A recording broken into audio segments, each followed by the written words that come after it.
بسم اللہ الرحمن الرحیم۔ الحمدللہ۔ آج ہم سورہ انفال کی آیات 37 سے 40 تک پر بات کریں گے۔ یہ آیات ہمیں یہ سکھاتی ہے کہ اللہ تعالیٰ کس طرح حق و باطل کو جدا کرتا ہے، کفار کو رجوع کا موقع دیتا ہے اور مومنوں کو اپنے مدد و نصرت کا وعدہ فرماتا ہے۔ یہ پیغام نہ صرف غزوات کے پس منظر میں ہے بلکہ آج کے دور کے مومنین کے لیے بھی ایک روشنی ہے۔ آئیے ان آیات کا ترجمہ پڑھتے ہیں اور ان کے اندر چھپے حکمت کے موتیوں کو تلاش کرتے ہیں۔ لِيَمِيزَ اللَّهُ الْخَبِيثَ مِنَ الطَّيِّبِ، تاکہ جدا کر دے اللہ ناپاک کو، وَيَجْعَلَ الْخَبِيثَ بَعْضَهُ عَلَى بَعْضٍ فَيَرْكُمَهُ، اور ایک ناپاک کو دوسرے ناپاک پر رکھ کر سب کا ایک ڈھیر بنا دے۔ فَيَرْكُمَهُ جَمِيعًا فَيَجْعَلَهُ فِي جَهَنَّمَ، پھر سب کا ایک ڈھیر بنائے اور اس ڈھیر کو جہنم میں ڈال دے۔ أُولَئِكَ هُمُ الْخَاسِرُونَ، یہی لوگ ہیں جو سراسر خسارے میں ہے۔ قُل لِّلَّذِينَ كَفَرُوا إِن يَنتَهُوا يُغْفَرْ لَهُم مَّا قَدْ سَلَفَ، اے پیغمبر جن لوگوں نے کفر اپنا لیا ہے ان سے کہہ دو کہ اگر وہ باز آ جائے تو پہلے ان سے جو کچھ ہوا ہے اسے اللہ معاف کر دے گا۔ وَإِن يَعُودُوا فَقَدْ مَضَتْ سُنَّتُ الْأَوَّلِينَ، اور اگر وہ پھر وہی کام کریں گے تو پچھلے لوگوں کے ساتھ جو معاملہ ہوا ان کے سامنے گزر ہی چکا ہے۔ 37ویں آیت میں واقعات مذکورہ کے کچھ نتائج کا بیان ہے، جس کا خلاصہ یہ ہے کہ اپنے جو اموال کفار نے اسلام کے خلاف استعمال کیے اور پھر ان کو حسرت و ندامت ہوئی اور ذلیل و خوار ہوئے، اس کا ایک فائدہ تو یہ ہوا تاکہ اللہ تعالیٰ نے فرمایا لِيَمِيزَ اللَّهُ الْخَبِيثَ مِنَ الطَّيِّبِ، یعنی تاکہ اللہ تعالیٰ گندی چیز اور پاک صاف چیز میں فرق ظاہر کر دے۔ لفظ خبیث اور طیب دو متقابل لفظ ہیں۔ لفظ خبیث ناپاک، گندے اور حرام کے لیے بولا جاتا ہے اور طیب اس کے بالمقابل پاک، صاف ستھرے اور حلال کے لیے بولا جاتا ہے۔ اس جگہ ان دونوں لفظوں سے کفار کے اموال خبیثہ اور مسلمانوں کے اموال طیبہ بھی مراد ہو سکتے ہیں۔ اس صورت میں مطلب یہ ہے کہ کفار نے جو مال عظیم خرچ کیے وہ مال خبیث اور ناپاک تھے، اس کا برا نتیجہ یہ حاصل ہوا کہ مال بھی گیا اور جانیں بھی گئی۔ اس کے بالمقابل مسلمانوں نے بہت تھوڑا مال خرچ کیا مگر وہ مال پاک اور حلال تھا، ان کے خرچ کرنے والے کامیاب ہوئے اور مزید مال غنیمت بھی ہاتھ آیا۔ اس کے بعد ارشاد فرمایا وَيَجْعَلَ الْخَبِيثَ بَعْضَهُ عَلَى بَعْضٍ فَيَرْكُمَهُ جَمِيعًا فَيَجْعَلَهُ فِي جَهَنَّمَ أُولَئِكَ هُمُ الْخَاسِرُونَ، یعنی اللہ تعالیٰ جمع کر دیتا ہے ایک خبیث کو دوسرے خبیث کے ساتھ، پھر ان سب کو جمع کر دے گا جہنم میں، یہی لوگ خسارہ میں پڑنے والے ہیں۔ مطلب یہ ہے کہ جس طرح دنیا میں مقناطیس لوہے کو کھینچتا ہے، کہربا گاز کو کھینچتا ہے اور نئی سائنس کے تجربات میں ساری دنیا کا نظام ہی باہمی کشش پر قائم ہے، اسی طرح اعمال و اخلاق میں بھی کشش ہے۔ ایک برا عمل دوسرے برے عمل کو اور ایک اچھا عمل دوسرے اچھے عمل کو کھینچتا ہے، تو مال خبیث دوسرے مال خبیث کو کھینچتا ہے اور پھر یہ اموال خبیثہ آثار خبیثہ پیدا کرتے ہیں۔ اس کا نتیجہ یہ ہے کہ اللہ تعالیٰ آخرت میں جتنے اموال خبیثہ ہیں سب کو جہنم میں جمع فرما دیں گے اور یہ مال والے بڑے خسارہ میں پڑ جائیں گے۔ اور بہت سے حضرات مفسرین نے اس جگہ خبیث اور طیب کی مراد عام قرار دی ہے، یعنی پاک اور ناپاک، پاک سے مومن اور ناپاک سے کافر مراد ہے۔ اس صورت میں مطلب یہ ہوگا کہ حالات مذکورہ کے ذریعے اللہ تعالیٰ یہ چاہتے ہیں کہ پاک و ناپاک یعنی مومن اور کافر میں امتیاز ہو جائے، مومنین جنت میں اور کفار سب ایک جگہ جہنم میں جمع کر دیے جائے۔ پھر 38ویں آیت میں کفار کے لیے پھر ایک مربیانہ خطاب ہے جس میں ترغیب بھی ہے اور ترہیب بھی ہے۔ ترغیب اس کی ہے کہ اگر وہ ان تمام افعال شنیعہ بد کے بعد اب بھی توبہ کر لے، یعنی افعال بد کے بعد اب بھی اگر توبہ کر لے اور ایمان لے آئیں تو پچھلے سب گناہ معاف کر دیے جائیں گے۔ اور ترغیب یہ کہ اگر وہ اب بھی باز نہ آئے تو سمجھ لے کہ ان کے لیے اللہ تعالیٰ کو کوئی نیا قانون بنانا یا سوچنا نہیں پڑتا۔ پہلے زمانے کے کافروں کے لیے جو قانون جاری ہو چکا ہے وہی ان پر بھی جاری ہوگا کہ دنیا میں ہلاک و برباد ہوئے اور آخرت میں عذاب کے مستحق ہوئے۔ پھر اگلی آیت ہے وَقَاتِلُوهُمْ حَتَّى لَا تَكُونَ فِتْنَةٌ وَيَكُونَ الدِّينُ كُلُّهُ لِلَّهِ، اور مسلمانوں ان کافروں سے لڑتے رہو یہاں تک کہ فتنہ باقی نہ رہے اور دین پورے کا پورا اللہ کا ہو جائے۔ فَإِنِ انْتَهَوْا فَإِنَّ اللَّهَ بِمَا يَعْمَلُونَ بَصِيرٌ، پھر اگر یہ باز آ جائے تو ان کے اعمال کو اللہ خوب دیکھ رہا ہے۔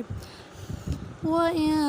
تَوَلَّوْا فَاعْلَمُوا أَنَّ اللَّهَ مَوْلَاكُمْ،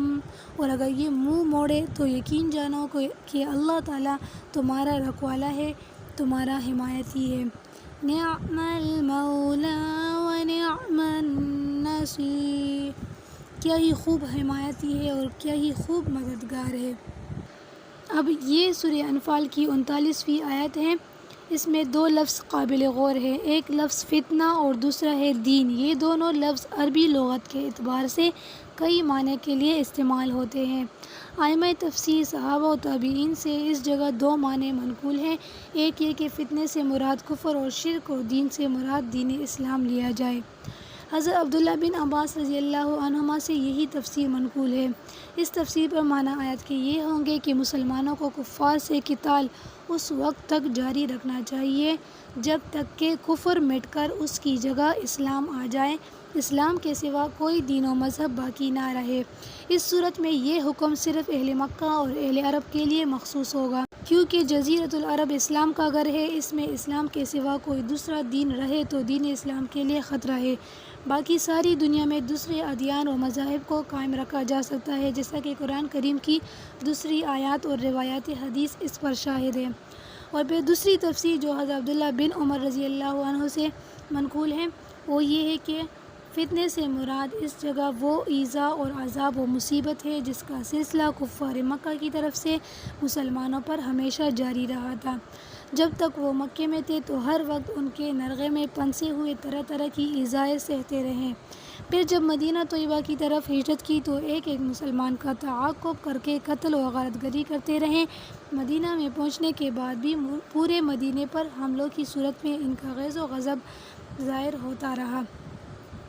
اور اس کے بالمقابل دین کے معنی قہر و غلبے کے ہیں۔ اس صورت میں تفسیر آیت کی یہ ہوگی کہ مسلمانوں کو کفار سے اس وقت تک قتال کرتے رہنا چاہیے جب تک کہ مسلمان ان کے مظالم سے محفوظ نہ ہو جائے اور دین اسلام کا غلبہ نہ ہو جائے کہ وہ غیروں کے مظالم سے مسلمانوں کی حفاظت کر سکے۔ حضرت عبداللہ بن عمر رضی اللہ تعالی عنہما کے ایک واقعے سے بھی اسی تفسیر کی تائید ہوتی ہے۔ واقعہ یہ ہے کہ جب امیر مکہ حضرت عبداللہ بن زبیر رضی اللہ عنہما کے مقابلے میں حجاج بن یوسف نے فوج کشی کی اور دونوں طرف مسلمانوں کی تلواریں مسلمانوں کے مقابلے پر چل رہی تھی تو وہ شخص حضرت عبداللہ بن عمر رضی اللہ عنہما کے پاس حاضر ہوئے اور کہا کہ اس وقت جس بلا میں مسلمان مبتلا ہیں آپ دیکھ رہے ہیں، حالانکہ آپ عمر بن خطاب رضی اللہ عنہ کے صاحبزادے ہیں جو کسی طرح ایسے فتنوں کو برداشت کرنے والے نہ تھے، کیا سبب ہے کہ آپ اس فتنے کو رفع کرنے کے لیے میدان میں نہیں آتے؟ تو حضرت عبداللہ بن عمر رضی اللہ عنہما نے فرمایا کہ سبب یہ ہے کہ اللہ تعالیٰ نے کسی مسلمان کا خون بہانا حرام کرا دیا ہے۔ ان دونوں نے عرض کیا کہ کیا آپ قرآن کی یہ آیت نہیں پڑھتے وَقَاتِلُوهُمْ حَتَّى لَا تَكُونَ فِتْنَةٌ، یعنی مقاتلہ کرتے رہو یہاں تک کہ فتنہ نہ رہے۔ حضرت عبداللہ بن عمر رضی اللہ عنہما نے فرمایا کہ بے شک میں یہ آیت پڑھتا ہوں اور اس پر عمل بھی کرتا ہوں۔ ہم نے اس آیت کے مطابق کفار سے قتال جاری رکھا یہاں تک کہ فتنہ ختم ہو گیا اور غلبہ دین اسلام کا ہو گیا، اور تم لوگ یہ چاہتے ہو کہ اب باہم قتال کر کے فتنہ پھر پیدا کر دوں اور غلبہ غیر اللہ کا اور دین حق کے خلاف کا ہو جائے۔ خلاصہ اس تفسیر کا یہ ہے کہ مسلمانوں پر اعدائے اسلام کے خلاف جہاد و قتال اس وقت تک واجب ہے جب تک کہ مسلمانوں پر ان کے مظالم کا فتنہ ختم نہ ہو جائے اور اسلام کو سب ادیان پر غلبہ حاصل نہ ہو جائے، اور یہ صورت صرف قرب قیامت میں ہوگی، اس لیے جہاد کا حکم قیامت تک جاری ہے اور باقی ہے۔ اعدائے اسلام کے خلاف جہاد و قتال کے نتیجے میں دو صورتیں پیدا ہو سکتی تھی، ایک یہ کہ وہ مسلمانوں پر ظلم و جور سے باز آ جائیں، خواہ اس طرح کہ اسلامی برادری میں داخل ہو کر بائی بن جائے، یا اس طرح کہ اپنے مذہب پر رہتے ہوئے مسلمانوں پر ظلم و ستم سے باز آ جائے اور اطاعت کا معاہدہ کر لے۔ دوسرے یہ کہ وہ ان دونوں صورتوں میں سے کسی کو بھی قبول نہ کرے اور مقابلے پر جمے رہے۔ اگلی آیت میں ان دونوں صورتوں کے احکام مذکور ہیں۔ ارشاد فرمایا فَإِنْ اعْتَدَوْا فَإِنَّ اللَّهَ بِمَا يَعْمَلُونَ بَصِيرٌ، یعنی اگر وہ باز آ جائے تو اللہ تعالیٰ ان کے اعمال کو خوب دیکھتے ہیں،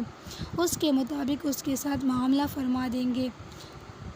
پھر دوسری صورت یہ ہے کہ اگر کفار اپنی ضد اور عناد پر قائم رہے تو اس کے متعلق حکم اس کے بعد کی آیت میں اللہ تعالیٰ نے فرمایا وَإِن تَوَلَّوْا فَاعْلَمُوا أَنَّ اللَّهَ مَوْلَاكُمْ نِعْمَ الْمَوْلَى وَنِعْمَ النَّصِيرُ، یعنی اگر وہ بات نہ مانے تو تم یہ سمجھ رکھو کہ اللہ تعالیٰ تمہارا مددگار حمایتی ہے، اور وہ بہت اچھا حمایتی اور بہت اچھا مددگار ہے۔ اس کا حاصل یہ ہے کہ اگر وہ اپنے ظلم اور جور اور کفر اور شرک سے باز نہ آئیں تو مسلمانوں کے ذمے وہی حکم ہے جو اوپر مذکور ہوا کہ ان سے قتال جاری رکھیں، اور جہاد و قتال چونکہ بڑے لشکر اور بہت سے اسلحے اور ساز و سامان پر عادتاً موقوف ہیں، اور مسلمانوں کو عام طور پر یہ چیزیں کم حاصل تھی، اس لیے یہ ہو سکتا تھا کہ مسلمان حکم قتال باری معلوم ہو، یا وہ اپنی تعدادی قلت اور قلت سامان کی وجہ سے یہ محسوس کرنے لگے کہ ہم مقابلے میں کامیاب نہیں ہو سکتے۔ اس لیے اس کا علاج اس طرح کیا گیا کہ مسلمانوں کو بتلایا گیا کہ اگرچہ تعداد اور سامان ان لوگوں کے پاس مسلمانوں سے زائد صحیح، مگر وہ اللہ تعالیٰ کی غیبی نصرت اور حمایت کہاں سے لائیں گے جو مسلمانوں کو حاصل ہیں، جس کو وہ ہر میدان میں اپنے ساتھ مشاہدہ کرتے رہے ہیں، اور فرمایا کہ یوں تو امداد اور حمایت دنیا میں ہر فریق کسی نہ کسی سے حاصل کر ہی لیتا ہے، مگر مدار کار اس مددگار کی قوت و طاقت اور علم و تجربے پر ہوتا ہے، اور یہ ظاہر ہے کہ اللہ تعالیٰ کی طاقت و قوت اور علم و بصر سے زیادہ کیا برابر بھی سارے جہان کو حاصل نہیں ہو سکتی، کیونکہ اللہ تعالیٰ سب سے بہتر حمایتی اور مددگار ہے۔